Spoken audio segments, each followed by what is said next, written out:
what's up, guys? This is your boy Storm, and welcome to another episode of Bouncing Back. What's up, guys? What's going on, guys? How you doing today, Tony? Chilling. We have a special guest with us here today. Welcome, Stephanie Steward. Stephanie Steward. Hello, Stephanie. Yay.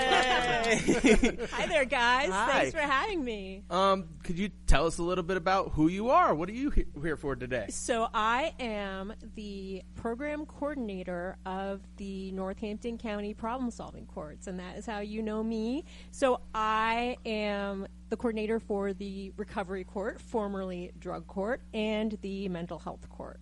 Awesome. Yeah. I actually have a question about that. Why did they change the name from Drug Court to Recovery Court? Was it the stigma attached to the word drug? It absolutely was. I had been trying for over a year to get the name changed because it's a treatment court. The reason I didn't really want the name treatment court is because treatment is one thing, court is another. We are the court. Correct. So to me, that didn't sound right. Recovery court, however, I thought was a really appropriate name. Drug court has a stigma. Drug court, that's maybe how you get there, but that's not why you're there. And I agree with that. The recovery, putting recovery in instead of drugs, right? Because that's what their goal is recovery. Exactly. You know, each individual that goes through the program, they're looking to recover. Yeah. You know, we're not looking to learn how to manage to use drugs, so why would we be at drug court? Exactly. So you like the name change? So you actually fought to get that name changed from drug court to recovery. It wasn't a big fight, but I did introduce the idea over a year ago. And it really, yeah, okay, sounds good. We should do that. And then it was kind of like, okay, guys, you know what? January 1st, boom, here we go. We're going to rename ourselves.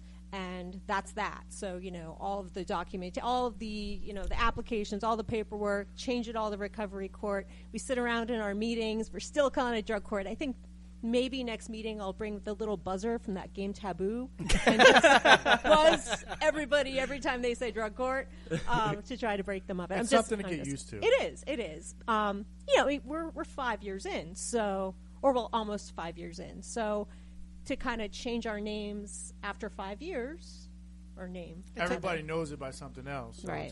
It takes time for the change to take effect. Exactly. Right. Yeah, but we're in that process. Right, because then you got those people in the background, they're like, oh, the name changes. Does that mean that the program changes? Does that mean that anything is different? So. And, we are, as I said, about 5 years old. We started April 2nd, 2015. So over the course of time, the program has changed in little ways and big ways, and, ways that have upset people and ways that have, whatever. I bet one of the biggest changes that upset people is when it went from 3 phases to 5 phases. Yeah. Yeah, you could say, but the program really didn't get any longer.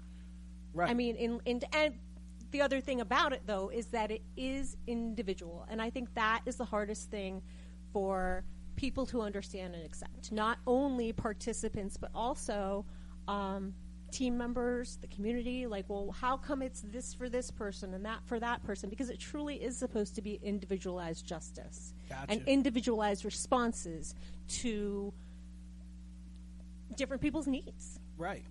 And where they are on their journey. So just for the listeners that are just tuning in with us that have maybe not listened to our previous episodes, me and Tony are both graduates of the TCAP Drug Court program. And this is part of the reason why we started doing these episodes with the different people that have been involved with the program over the years, just to give a little bit of feedback and background about what helped us become successful in what we do. Right, exactly. And, there's so many people that are involved in those programs, like you, Steph, who put their heart into it. And, me and Nick always just want to thank you guys from the bottom of our heart for putting your heart out there to do things like that, because there's not many people who are willing to risk emotions to help other people. And while I know it is related to your job, that's what you do every day. Yes. And I understand that now on a whole different level. Yeah. Absolutely. And that's just kind of who I am as a person. I mean, you got one life, and what are you going to do with it? Are you going to be closed off? Are you going to just keep your head down? Are you going to pick your head up? Are you going to look around, see what you can do, and do it? And that's the kind of person I am. I see your motivation now, and I see where you're at now, and I know where you're at now. But what brought you up to this point? There has to be I know you a little bit. There's got to be some story. A little bit of story. A I mean, you don't have to little go bit of into everything, but at least a little bit, you know. There's got to be something that led up. Just the timing. Well, there's a lot to it. I mean, I'm originally from New England. I came here to go to college. I spent 9.5 years after college working with developmentally disabled adults. Like, I'd never, I kind of like grew up going to the beach and hanging out and didn't work, I was like, so by the time I got, toward the end of college, I'm like, I really need like to do something. So I got this job working, as I said, with developmentally disabled people. I ran a group home. Then I ran a number of group homes. I became a supervisor of the supervisors of the people who ran the group homes. So there's that social work side of me. But then there's the intellectual side of me. And my stepfather, I was raised by my mother and my stepfather. I have an older sister. He was a lawyer. And from a very early age, I was very interested in that. So after that, almost 10 years out of college, working in the social work field, I went to law school. Oh, wow. Yeah, so I was a mature student, shall we say. And when I graduated, I went to Temple full-time day, Temple Law, lived up here actually on College Hill for the first 2 years. The law school's 3 years. In Easton. Yeah. In Easton. Yeah. And then when I graduated from law school, I got a job working as a law clerk at the Northampton County Court of Common Pleas.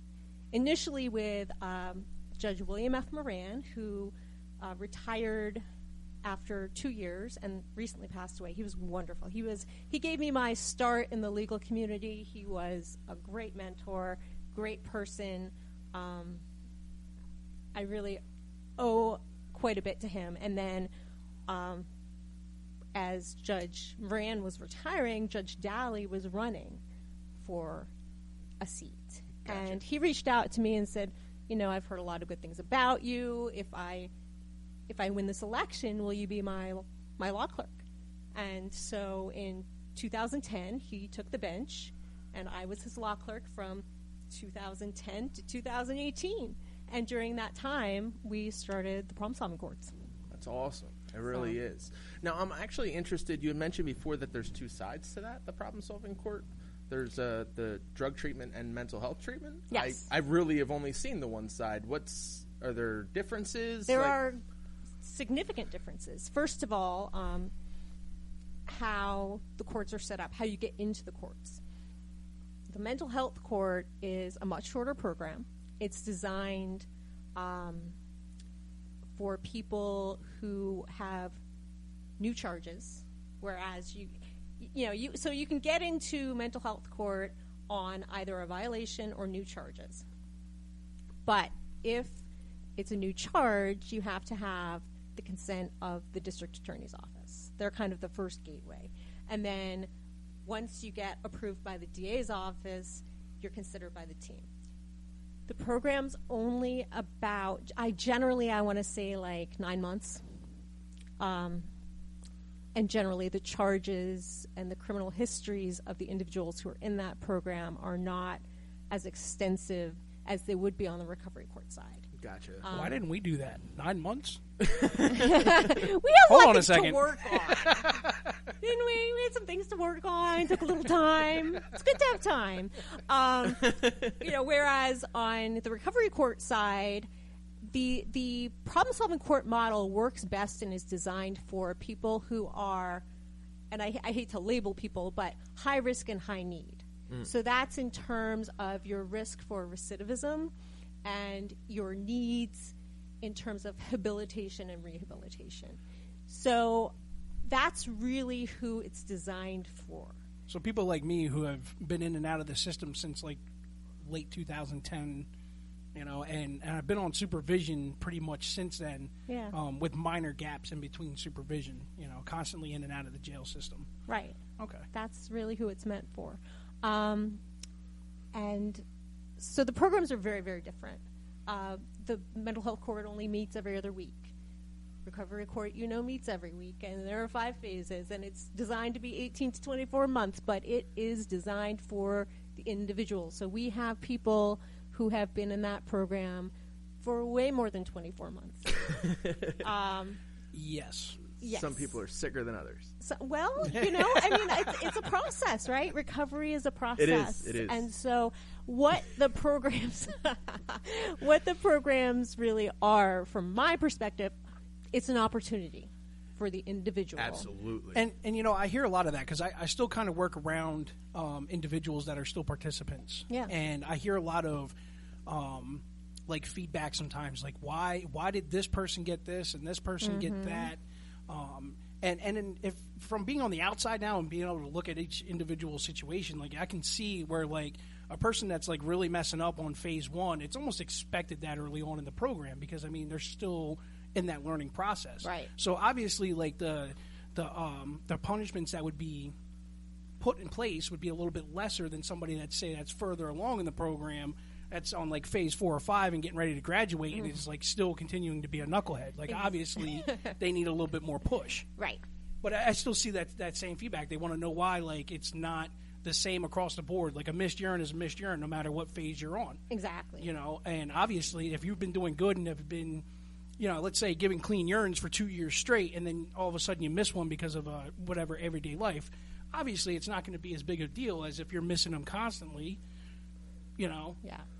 And then I think sometimes, as I said, it's hard even for team members because we're an interdisciplinary team. So we have the judge. We have Judge Daly who presides. So he's the judge. He's the final attorney. say. He is the final say. He comes from a criminal justice perspective.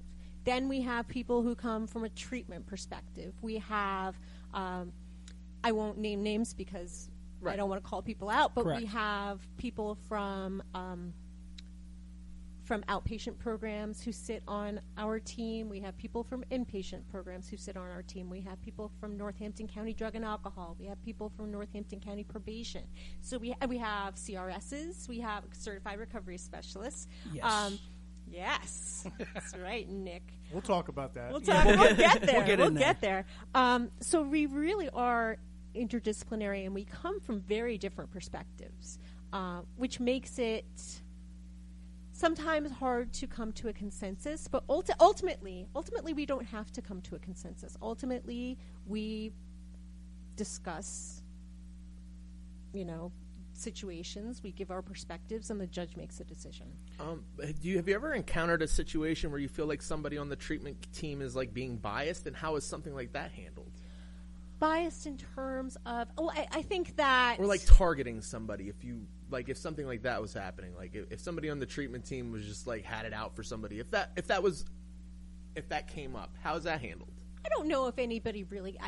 I mean, it's a good group of professionals, so I wouldn't say that anybody really has it out for anyone. Like you've but never encountered something like that. Certainly, I think that we've had, as I said, some people in the program for a really long time. Some people, we've cut our losses at a certain point, but it's tough though because human nature can take over, and obviously, when you work with individuals for a long period of time like this, you develop certain feelings, and I hate to say the word judgment, but like we are capable of passing judgment on others, and we can be sitting in the rooms and talking about like, well, I don't think this person's really going to make it, and I've had that happen to me. I mean, my own probation officer told me early on in the program, listen, I thought you were going to be more of a problem, to be honest with you. When I first met you in the prison, I thought you were going to be a knucklehead, and we were just going to toss you out of this program eventually. Said the same thing to me. So I mean, what can you expect? You got people that's habitual offenders or addicts or whatever you want to call them. And at that time, all he had to go off of was my paperwork, and my paperwork does not look good. And he's a probation officer, so what's his experience? Correct. And so for me, as this kind of social worky, lawyery kind of person, I'm like, we just need to give them a chance, so. You are the recovery court Wonder Woman. I swear. I felt like you were the driving force for it. That's just the feel that you give off is like you're so into it that it feels like it's yours. I do feel, well, just to go back a little bit, I really did have an opportunity to